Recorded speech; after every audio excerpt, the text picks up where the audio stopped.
तो ये नई दिल्ली स्थित सीबीसीआई सेंटर परिसर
का ये अवसर, ये दिन हम सबके लिए यादगार रहने वाला है। ये अवसर इसलिए भी खास है क्योंकि इसी वर्ष सीबीसीआई की स्थापना के 80 वर्ष पूरे हो रहे हैं। मैं इस अवसर पर सीबीसीआई और उससे जुड़े सभी लोगों को बहुत बहुत बधाई देता हूं। साथियों, पिछली बार आप सभी के साथ मुझे प्रधानमंत्री निवास पर क्रिसमस मनाने का अवसर मिला था। अब आज हम सभी सीबीसीआई के परिसर में इकट्ठा हुए हैं। मैं पहले भी ईस्टर के दौरान यहां सेक्रेड हार्ट कैथेड्रल चर्च आ चुका हूं। ये मेरा सौभाग्य है कि मुझे आप सबसे इतना अपनापन मिला है। इतना ही स्नेह मुझे हिज होलीनेस पोप फ्रांसिस से भी मिलता है। इसी साल इटली में G7 समिट के दौरान मुझे हिज होलीनेस पोप फ्रांसिस से मिलने का अवसर मिला था। पिछले 3 वर्ष में यह हमारी दूसरी मुलाकात थी। मैंने उन्हें भारत आने का निमंत्रण भी दिया है। इसी तरह सितंबर में न्यूयॉर्क दौरे पर कार्डिनल पीट्रो पैरोलिन से भी मेरी मुलाकात हुई थी। ये आध्यात्मिक मुलाकात, ये स्पिरिचुअल टॉक्स, इनसे जो ऊर्जा मिलती है वो सेवा के हमारे संकल्प को और मजबूत बनाती है। साथियों, अभी मुझे हिज एमिनेंस कार्डिनल जॉर्ज कुवाकार्ड से मिलने का और उन्हें सम्मानित करने का अवसर मिला है। कुछ ही हफ्ते पहले हिज एमिनेंस कार्डिनल जॉर्ज कुवाकार्ड को हिज हॉलिनेस पोप फ्रांसिस के कार्डिनल की उपाधि से सम्मानित किया है। इस आयोजन में भारत सरकार ने केंद्रीय मंत्री जॉर्ज कुरियन के नेतृत्व में आधिकारिक रूप से एक हाई लेवल डेलीगेशन भी वहां भेजा था। जब भारत का कोई बेटा सफलता की इस ऊंचाई पर पहुंचता है तो पूरे देश को गर्व होना स्वाभाविक है। मैं कार्डिनल जॉर्ज कुवाकार्ड को फिर एक बार बधाई देता हूं, शुभकामनाएं देता हूं। साथियों, आज आपके बीच आया हूं तो कितना कुछ याद आ रहा है। मेरे लिए वो बहुत संतोष के क्षण थे जब हम एक दशक पहले फादर एलेक्स प्रेम कुमार को युद्धग्रस्त अफगानिस्तान से सुरक्षित बचाकर वापस लाए थे। वो 8 महीने तक वहां बड़ी विपत्ति में फंसे हुए थे, बंधक बने हुए थे। हमारी सरकार ने उन्हें वहां से निकालने के लिए हर संभव प्रयास किया। अफगानिस्तान के उन हालातों में ये कितना मुश्किल रहा होगा आप अंदाजा लगा सकते हैं, लेकिन हमें इसमें सफलता मिली। उस समय मैंने उनसे और उनके परिवार के सदस्यों से बात भी की थी। उनकी बातचीत को, उनकी उस खुशी को मैं कभी भूल नहीं सकता। इसी तरह हमारे फादर टॉम यमन में बंधक बना दिए गए थे। हमारी सरकार ने वहां भी पूरी ताकत लगाई और हम उन्हें वापस घर लेकर आए। मैंने उन्हें भी अपने घर पर आमंत्रित किया था। जब गल्फ देशों में हमारी नर्स बहनें संकट से घिर गई थी तो भी पूरा देश उनकी चिंता कर रहा था। उन्हें भी घर वापस लाने का हमारा अथक प्रयास रंग लाया। हमारे लिए ये प्रयास केवल डिप्लोमेटिक मिशंस नहीं थे, ये हमारे लिए एक इमोशनल कमिटमेंट था। ये अपने परिवार के किसी सदस्य को बचाकर लाने का मिशन था। भारत के संतान दुनिया में कहीं भी हो, किसी भी विपत्ति में हो, आज का भारत उन्हें हर संकट से बचाकर लाता है, इसे अपना कर्तव्य समझता है। साथियों, भारत अपनी विदेश नीति में भी नेशनल इंटरेस्ट के साथ साथ ह्यूमन इंटरेस्ट को प्राथमिकता देता है। कोरोना के समय पूरी दुनिया ने इसे देखा भी और महसूस भी किया। कोरोना जैसी इतनी बड़ी पैंडेमिक आई, दुनिया के कई देश जो ह्यूमन राइट्स और मानवता की बड़ी बड़ी बातें करते हैं, जो इन बातों को डिप्लोमेटिक वेपन के रूप में इस्तेमाल करते हैं, जरूरत पड़ने पर वो गरीब और छोटे देशों की मदद से पीछे हट गए। उस समय उन्होंने केवल अपने हितों की चिंता की, लेकिन भारत ने परमार्थ भाव से अपने सामर्थ्य से भी आगे जाकर कितने ही देशों की मदद की। हमने दुनिया के 150 से ज्यादा देशों में दवाइयां पहुंचाई, कई देशों को वैक्सीन भेजी। इसका पूरी दुनिया पर एक बहुत सकारात्मक असर भी पड़ा। अभी हाल ही में मैं गयाना दौरे पर गया था, कल मैं कुवैत में था। वहां ज्यादातर लोग भारत की बहुत प्रशंसा कर रहे थे। भारत ने वैक्सीन देकर उनकी मदद की थी और वो इसका बहुत आभार जता रहे थे। भारत के लिए ऐसी भावना रखने वाला गयाना अकेला देश नहीं है। कई island Nations, Pacific Nations, Caribbean Nations Bharat की प्रशंसा करते हैं। भारत की ये भावना, मानवता के लिए हमारा ये समर्पण, ये ह्यूमन सेंट्रिक अप्रोच ही 21वीं सदी की दुनिया को नई ऊंचाई पर ले जाएगा। Friends, the teachings of Lord Christ celebrate love, harmony, and brotherhood.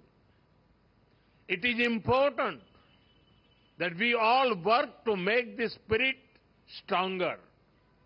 But it pains my heart when there are attempts to spread violence and cause disruption in society.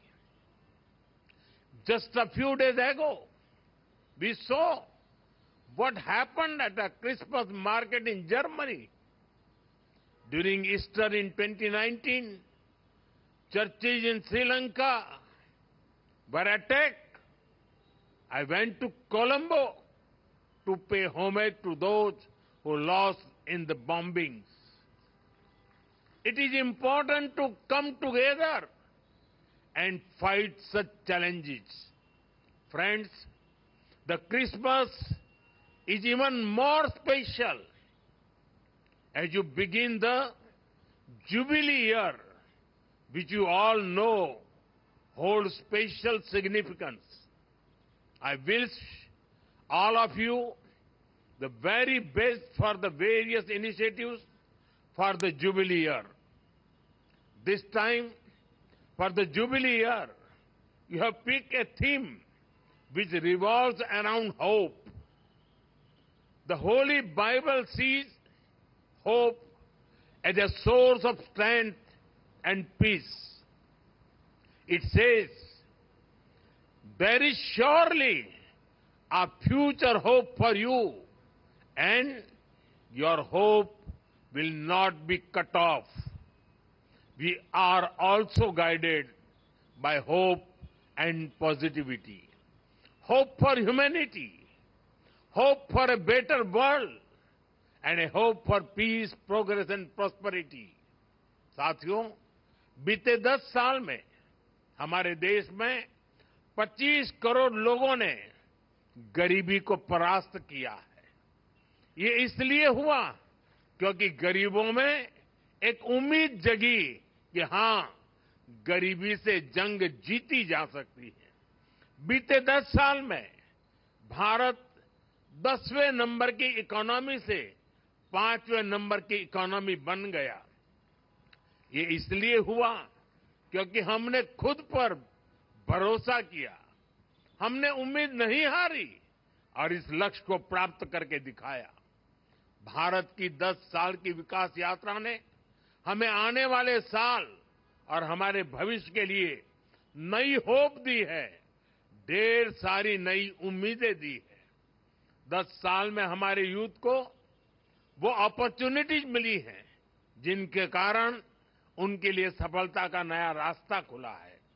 Startup से लेकर साइंस तक, स्पोर्ट्स से entrepreneurship तक, आत्मविश्वास से भरे हमारे नौजवान देश को प्रगति के नए रास्ते पर ले जा रहे हैं। हमारे नौजवानों ने हमें एक कॉन्फिडेंस दिया है, ये होप दी है कि विकसित भारत का सपना पूरा होकर रहेगा। बीते 10 सालों में देश की महिलाओं ने एम्पावरमेंट की नई गाथाएं लिखी है। एंटरप्रेन्योरशिप से ड्रोन तक, एरोप्लेन उड़ाने से लेकर आर्म फोर्सेज की जिम्मेदारियां तक, ऐसा कोई क्षेत्र नहीं जहां महिलाओं ने अपना परचम न लहराया हो। दुनिया का कोई भी देश महिलाओं की तरक्की के बिना आगे नहीं बढ़ सकता। और इसलिए आज जब हमारी श्रम शक्ति में, लेबर फोर्स में, वर्किंग प्रोफेशनल्स में विमेन पार्टिसिपेशन बढ़ रहा है, तो इससे भी हमें हमारे भविष्य को लेकर बहुत उम्मीदें मिलती हैं, नई होप जगती है। बीते 10 सालों में देश बहुत सारे अनएक्सप्लोर्ड या अंडर एक्सप्लोर्ड सेक्टर में आगे बढ़ा है।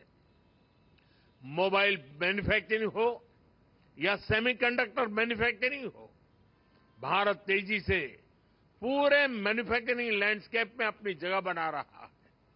चाहे टेक्नोलॉजी हो या फिनटेक हो, भारत न सिर्फ इनसे गरीब को नई शक्ति दे रहा है, बल्कि खुद को दुनिया के टेक हब के रूप में स्थापित भी कर रहा है।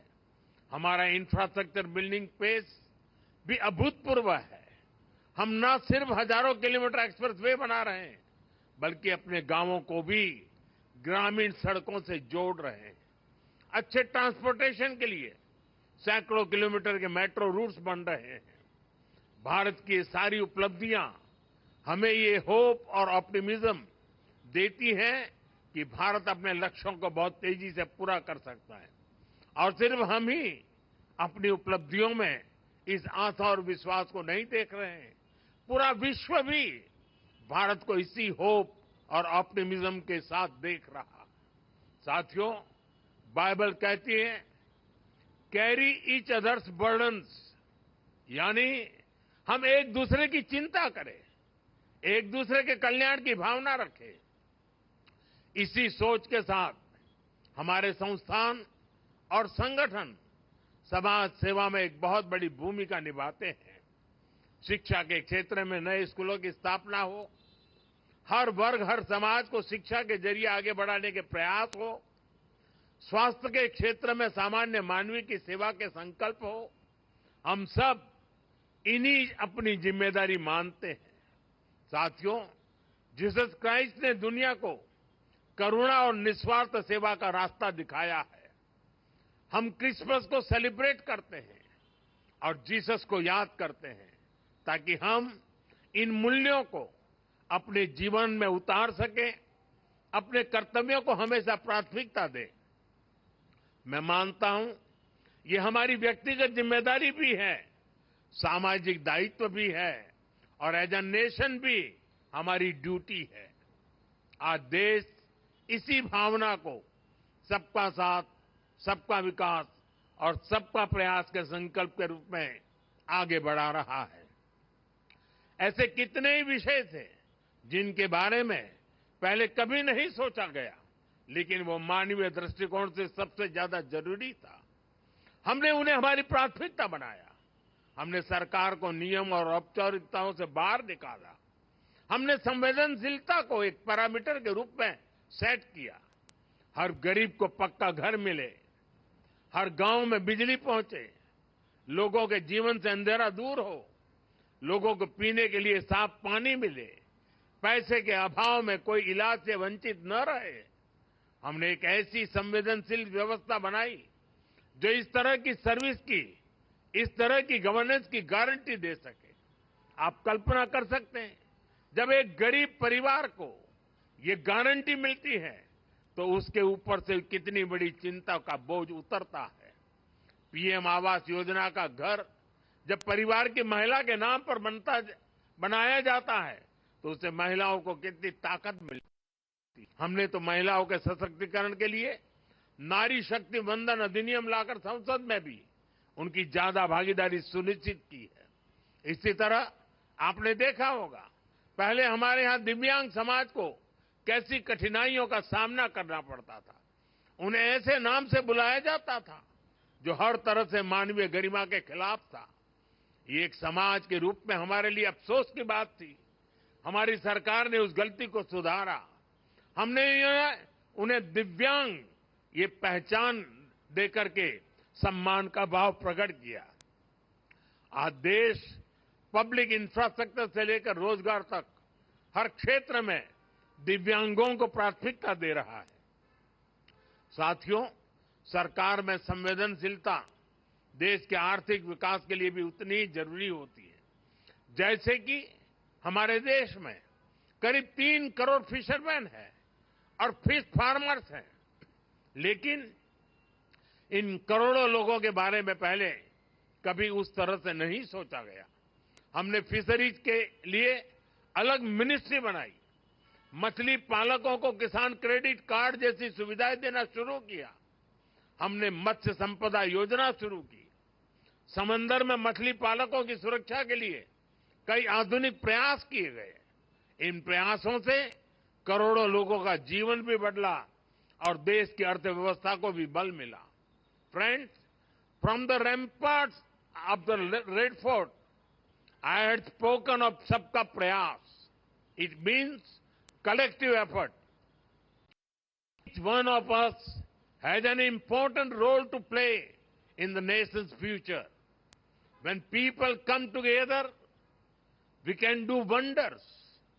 Today, socially conscious Indians are powering many mass movements. Swachh Bharat helped build a cleaner India. It also impacted health outcomes of women and children. Millets or Sriand grown by our farmers are being welcomed across our country and the world. People are becoming vocal for local, encouraging artisans and industries. Ek ped meaning a tree for mother has also become popular among the people. This celebrates Mother Nature as well as our mother. Many people from the Christian community are also active in these initiatives. I congratulate our youth, including those from the Christian community, for taking the lead in such initiatives. Such collective efforts are important to fulfill the goal of building a developed India. साथियों, मुझे विश्वास है हम सबके सामूहिक प्रयास हमारे देश को आगे बढ़ाएंगे। विकसित भारत हम सभी का लक्ष्य है और हमें इसे मिलकर पाना है।